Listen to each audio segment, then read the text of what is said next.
Hey, high school literacy leaders, welcome back to Curriculum Chats. This is DLC Foster Yankee, and in this video, I'll be discussing Lesson 3 in the first section of the Warmth of Other Suns unit. In this lesson, students are learning about jigsaw discussions, a method that will be used throughout the study of the Warmth of Other Suns to participate collaboratively. They'll offer ideas or judgments that are purposeful in moving the team toward goals, asking relevant and insightful questions, and tolerating a range of positions and ambiguity in decision making. They'll also generate questions about the first half of part 2 of the book after reading to deepen understanding and gain information and evaluate details read in the first half of part 2 of the book to understand key ideas.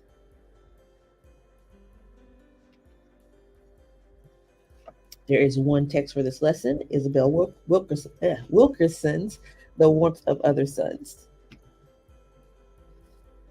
The materials for this lesson are The Warmth of Other Suns Jigsaw Note-Taking Tool, Vocabulary Journal, Annotating and Note-Taking, and Avoiding Plagiarism and Questioning Reference Guides. So for our lesson overview, students will begin part 2 of The Warmth of Other Suns by reading and discussing the epigraph from Richard Wright, and then engaging in their first jigsaw about the three central figures in Wilkerson's text: Ida Mae Brandon Gladney, George Swanson Starling, and Robert Joseph Pershing Foster.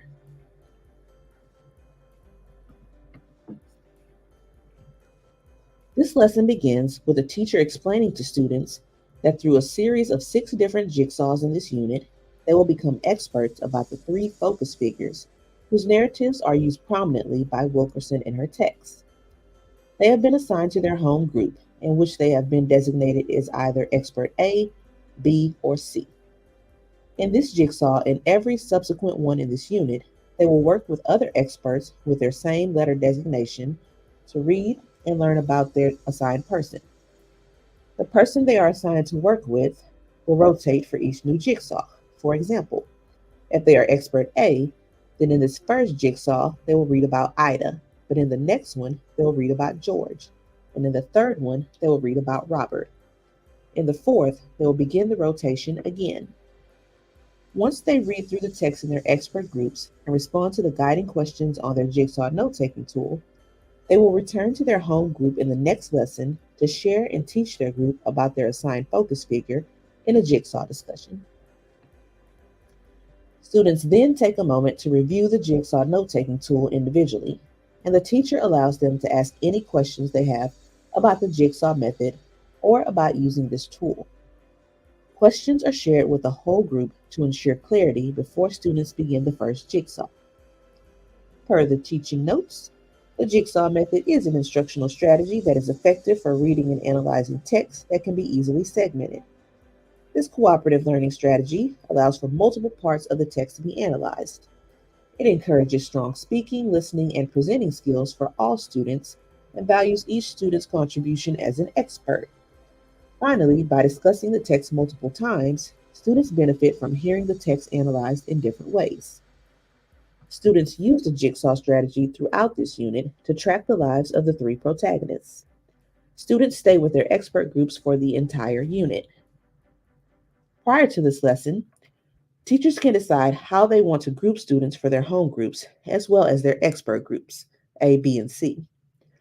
Recommended home group size is 3 or 6 students, which allows for even distribution of expert group assignments. Share these assignments with students and consider having them sit with their home groups while reviewing the process and tool directions. However, the size of the groups in their classroom is dependent on classroom size.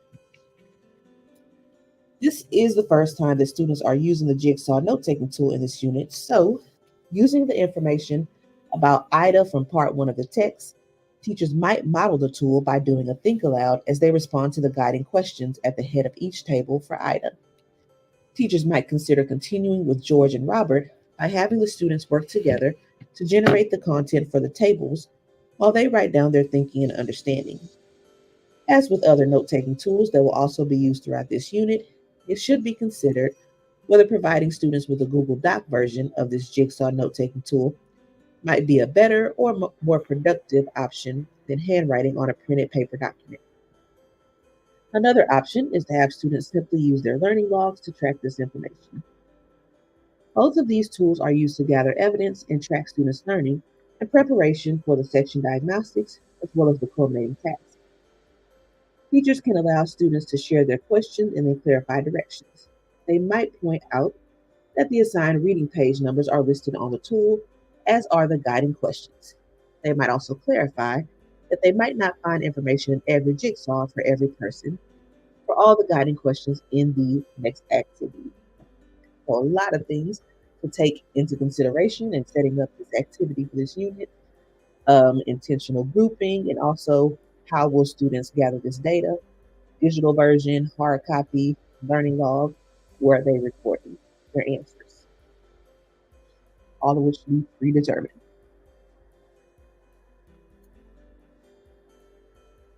In the next activity, students listen and read along silently as their teacher reads aloud the epigraph by Richard Wright on page 17 of The Want of Other Sons. They'll keep this epigraph in their mind as they engage in their jigsaw reading, as they will discuss its connection to the reading at the close of class.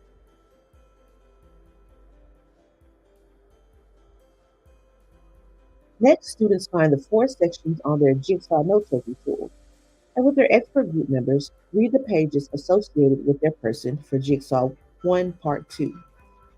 They work with their expert group to read the pages for their assigned person, discuss each question in their group, and respond to the guiding questions on the screen on the Jigsaw note-taking tool. Students are reminded to pay attention to their expert group because their person will change from question to question. Per the teaching notes, in this lesson, students respond to Jigsaw 1, Part 2 on their Jigsaw note-taking tool. Students will respond to Jigsaw 2, Part 2 in subsequent lessons. Teachers might want to define the phrase push and pull factors for students prior to beginning the jigsaw.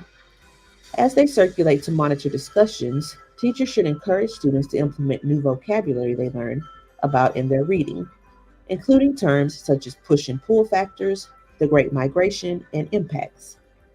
Depending on their class size, they might want to break each expert group into smaller groups to ensure that all students are held accountable and are engaged in the reading and analysis of the text. If this is done, it is suggested that experts from the same home groups work in different expert groups, which allows for more variety and complexity in the information brought back to the home group. Teachers should note that the passage on George Swanson Starling, Jigsaw 1, Expert Group B, contains a detailed and graphic description of the horrific lynching of a Black man that may be challenging for some students. Bear in mind that throughout the book, Wilkerson includes both general and specific descriptions of racially motivated violence and prejudice. Preview the assigned jigsaw readings and accompanying teacher notes in the lessons to identify potentially sensitive or challenging content for the jigsaw teams. Note that the suggested jigsaw excerpts can be found on the Jigsaw note-taking tool, where they are organized by jigsaw session in the 3 characters Wilkerson includes in the book. Based on their analysis of the readings and understanding of their students, teachers should determine what instructional choices and adjustments they will need to make to support students' learning needs and ability to reach the learning objectives while remaining sensitive to their experiences and backgrounds. The Avoiding Plagiarism Reference Guide, Annotating and Note-Taking Reference Guide, and Questioning Reference Guide are available to students as additional supports. So definitely a conversation to have in CBPL. There are some sensitive topics that are going to arise throughout this book. So how do we address those while still allowing students the opportunity to answer these questions and to grapple with this text?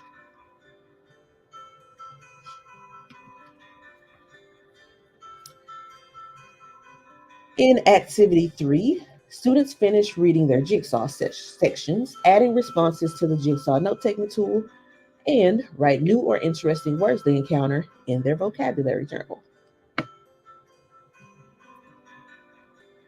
And I believe Activity 3 concludes Lesson 3, which brings us to our cub. And for our cub we have, students will know what life was like for their assigned figure prior to migration, the push and pull factors that influence their decision to leave. They'll understand the immediate impacts of each person's migration and about life away from the South, as well as the long term impacts of each person's migration, and be able to evaluate details read in the first half of part 2 of the book to understand key ideas and take notes using a jigsaw note taking tool. So that's a wrap for this video. I welcome your feedback and look forward to hearing from you either on Twitter, via email, or in the comments. While you're here, don't forget to subscribe so you never have to worry about missing a video. Thanks for watching.